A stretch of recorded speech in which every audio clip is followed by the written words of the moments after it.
Hello, everybody. Pastor Andy here. It is Tuesday, August the 31st. I hope you've had a great day.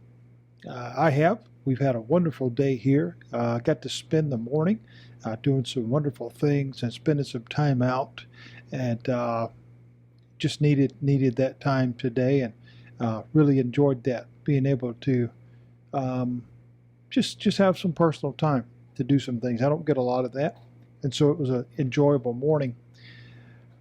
One of the things that I think that we're beginning to see, and I want to focus in on one word today: deflection. Deflection. Now, we don't hear that word a lot. It's not one that we pepper our conversations with. But I think it's vital. In fact, I think it's really important. I mean, extremely important that we consider that word today. And I'll show you why as we tie it to the lesson today, as I always try to find a way to merge the two, my talking point or thought for the day, and how it blends in with the scriptural basis for the lesson. Deflection. The act of deflecting. One may say, well, what does that even mean? To put it really simple, I'm going to try and cast off or put the blame or your attention on something else so you don't see what I'm doing. I'm going to put the attention on something else or blame something else so I don't get blamed. Deflection. There is an enormous amount of that going on right now, because those that are guilty, there's no other word really to use, those who should be accountable want to deflect that accountability, deflect that guilt, and say, oh, but so-and-so did this, and I mean, so-and-so already had that set up, and we see no accountability in that. In other words, I'm going to deflect your attention to somewhere else so you don't pay attention to me. So I don't have to hear any kind of accountability on my part. In other words, I'm going to point the finger somewhere else and get you to follow that. Because if you're following that, then the spotlight is off of me. Deflection. It's an age-old problem. It's not that it hasn't been around for a long, long time. Obviously, it has. It's almost human nature to some degree, because most of us don't want to be held accountable or be guilty. And again, I get that. I understand that. Nobody wants to be told they're wrong or that they did something wrong. However, when we never confront that, and we're not talking about petty nonsense or even made up stuff. We're talking about actual, real things. If we don't deal with that, whatever, and again, major calamities here, it never really gets resolved. Never. This is exactly what Jesus was the point that he was trying to get across here to the Pharisees, to the religious leaders. He was trying to say, listen, I just want to help you, and you keep wanting to revert back to all this or that and keep the attention. By doing so, you never answer the question, ever. I saw an interview this morning, and the gentleman being interviewed asked the interviewer a question, one question, about something that he, or at least one of his colleagues from the newspaper that he worked for, had written. This was not a conspiracy. This was not a maybe so thing. So this was in black and white. It's been printed. It's been reported. It's been all over the news, all over the internet, whatever. And so this gentleman being interviewed, he said, I want to ask you, are you okay with that? Because you know that it's not true, number one. And number two, it's extremely offensive because it's so untrue. So as a employee or as a colleague of the person who wrote this, are are you going to refute that? Are you going to say, yeah, that shouldn't have happened, or I regret that it happened, or whatever? And the interviewer refused. He deflected. He was like, I don't really want to talk about that. I would rather go into what I want to talk to you about. And the guy to be interviewed said, but how can we get into a conversation when you refuse to answer my question? But he wouldn't do it. He kept referring to something else. He deflected that. We see it with politicians all the time when they don't want to be held accountable. But we also see it within the faith system, the religion system, if you will. Well, what about this? What about that? Well, I mean, some other kind of reference is given to deflect off of not being able to give an answer. That's why sometimes people would say, well, I'm not as bad as so-and-so, because then that gives you the attention of, okay, let me just give you an example. And this one, of course, is the world famous one that I've heard 1,000 times. Well, I'm not as bad as Hitler. Okay, most people aren't. However, with that statement, what immediately happens? You conjure the imagery in your mind of one of the most horrible people that ever lived. And the comparison of the person you're dealing with, of course, they're not in the same category. It's a deflection. It's, I want to get that attention off of me. So Jesus has been talking to this group, and they don't want to hear it. Because as he has told them, they know he's telling them the truth. But they don't want to hear the truth, because the truth not only challenges them, the truth holds them accountable. Because they claim to not only just be messengers of God, they not only claim to be in the lineage and heritage of Abraham and Moses and on so and on so and on so, but they claim God as their father. In other words, they are the spiritual leaders of their time. And Jesus is saying, how can that be? Because what you're doing, what you're saying, they don't line up with the call that you have. But rather than say, you're right, forgive me, help me to get where I need to be. Oh no, that's not where they were at all. They wanted to say, who are you? You can't tell me anything. I know everything. And they want to, again, they want to deflect.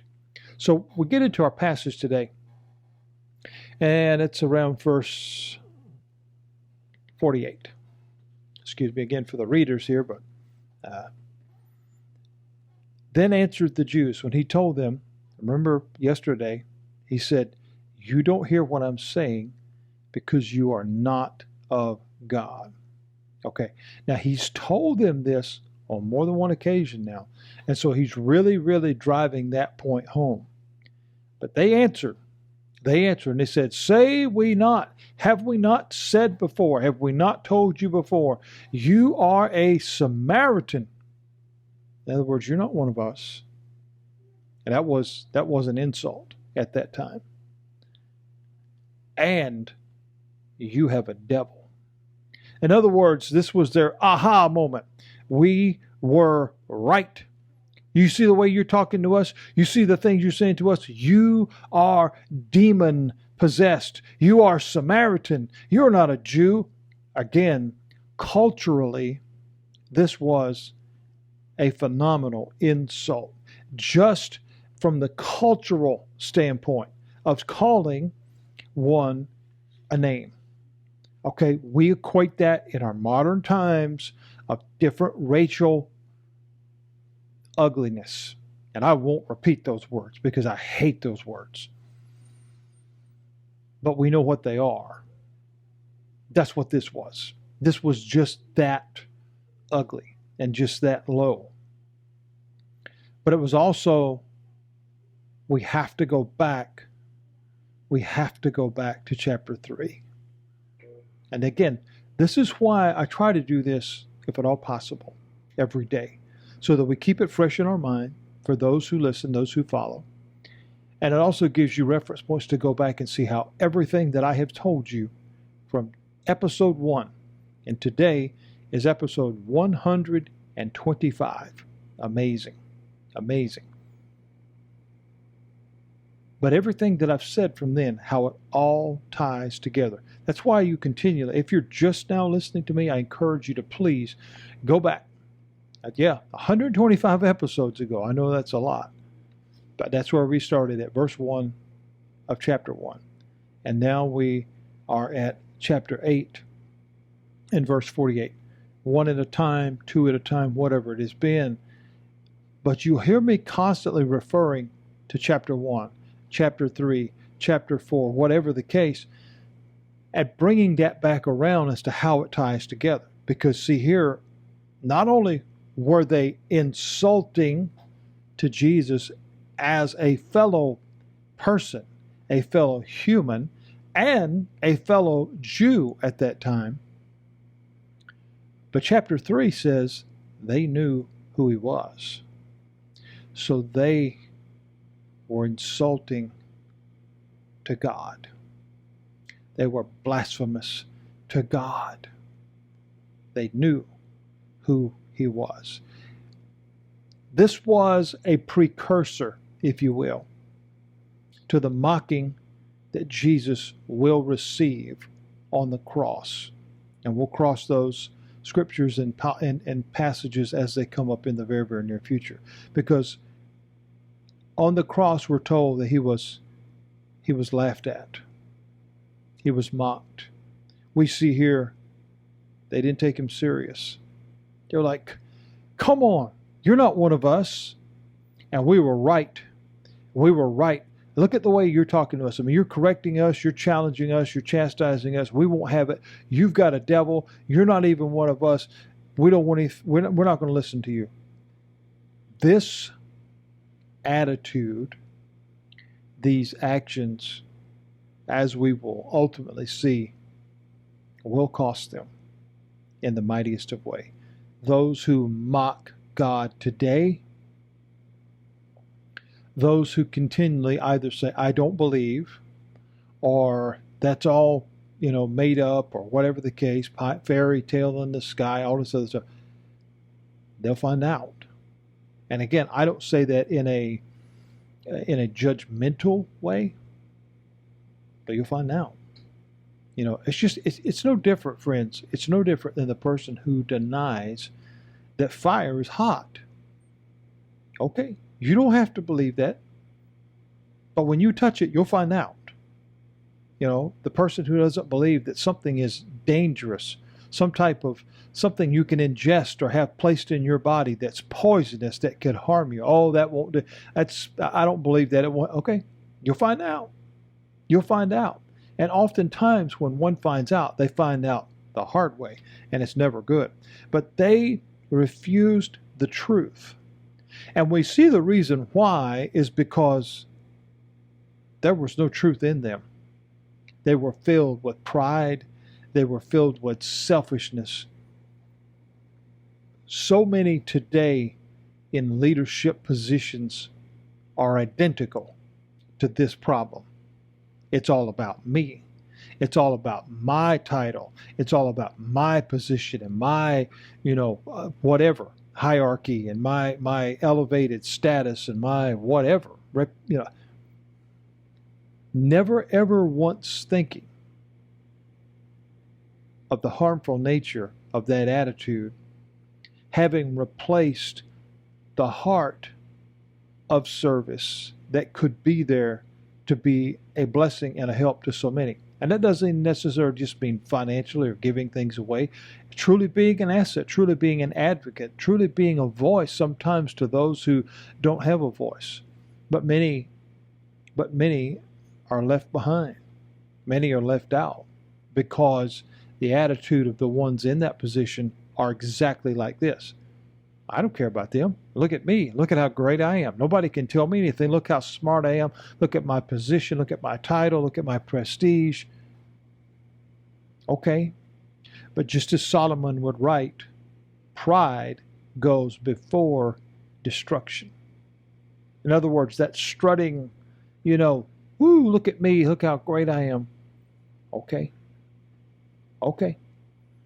You'll find out. You'll find out. Jesus responded to their blasphemy.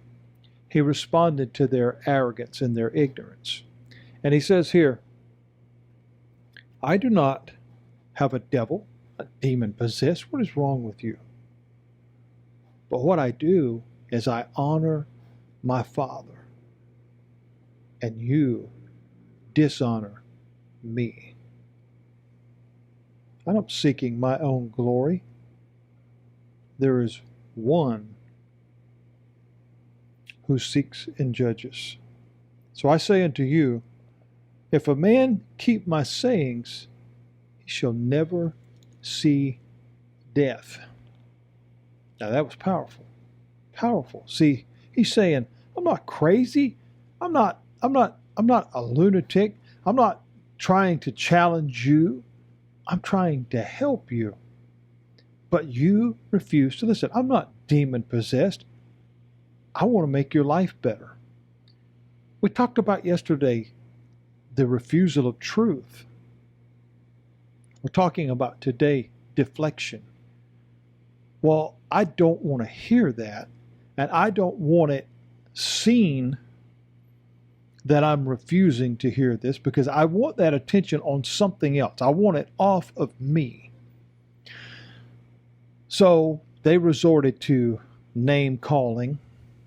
They resorted to questioning his mental stability, his spiritual status. I mean, now he's not only a lunatic and crazy, but he is no longer a member of their race makeup, and he's got a devil. Okay, so that's a lot of deflection all in one case. And he says, that's not what's going on here at all. I'm trying to help you. I'm trying to bring you a message from God, and this message is one of hope and love and joy and peace. I want you to think about those words for a minute. Who would refuse that? Who would not want that? But one who's decided they don't need that because they control their own little bubble. And they create what they want. And then they exterminate anybody who gets in the way of that. But that's superficial. That is no depth. That has no longevity. That has no realism in a long-term situation. What Christ is offering here does. It's eternal. He says, I can bring you the peace and hope and love of God, the joy of knowing Him. A message that if you will follow, it will lead you to eternal life, and you'll never see death. I mean, think about that. That's what he says here. He says, he shall never see death. Now, once again, they didn't want to hear that. So they upped their ire. They upped their outrage. They upped their, we can't believe that he's saying these kind of things. Deflection. Because I don't want to look in the mirror. I don't want to have to admit they're telling me the truth. So let's up things a little bit. Let's create a little bit more chaos. Let's create a deflection. Let's create a situation somewhere else so they don't look at me. It's an old political trick that's been around forever. Some politicians got a scandal. They don't want it talked about. They don't want it on the news. Somewhere else, all of a sudden has a problem. It's been that way for years, folks. I'm not making this up. I wish I were. I wish it weren't real.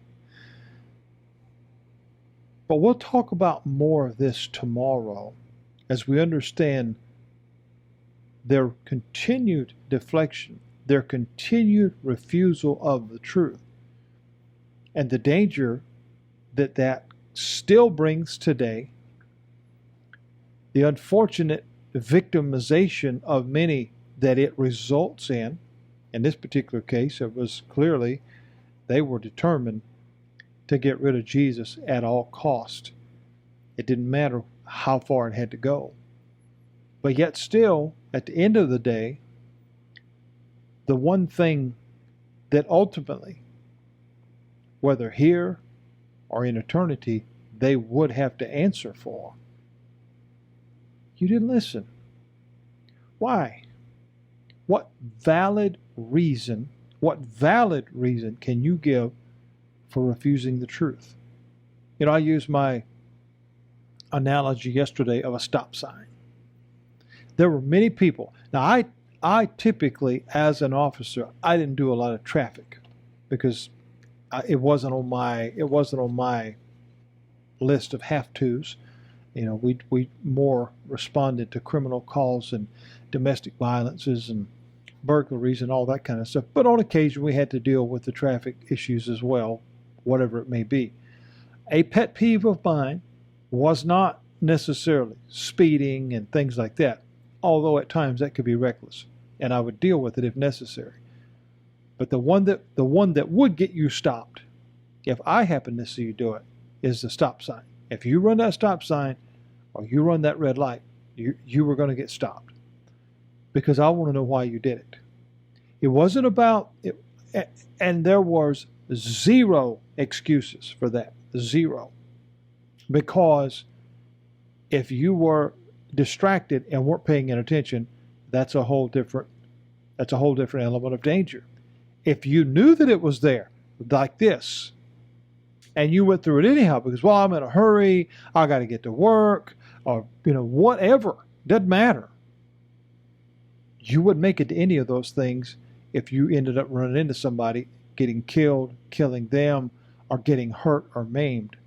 So, in other words, they could not deflect that moment if I was dealing with that particular situation, because that was a moment they had to stare truth in the eyes. They had to stare it in the face and say, okay, why did you do that? This is just like what the Lord said. Why are you refusing the truth?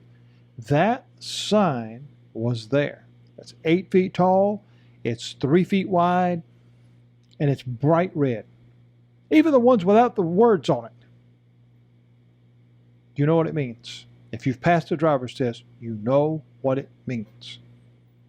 So why did you stop? And there's no valid excuse that can be accepted. Zero. Even negligence. Because it could result in something awful.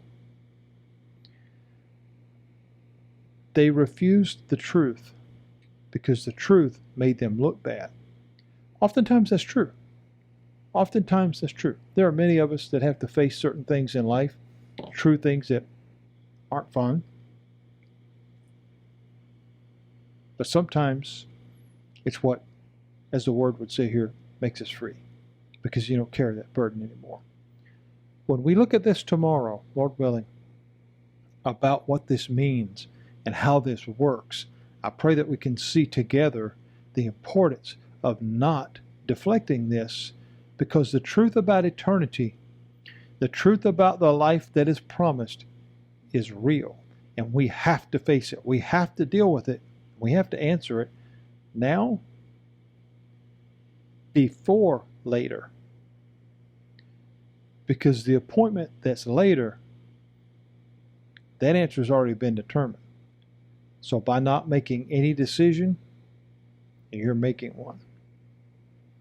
We'll talk more about that tomorrow. God bless you.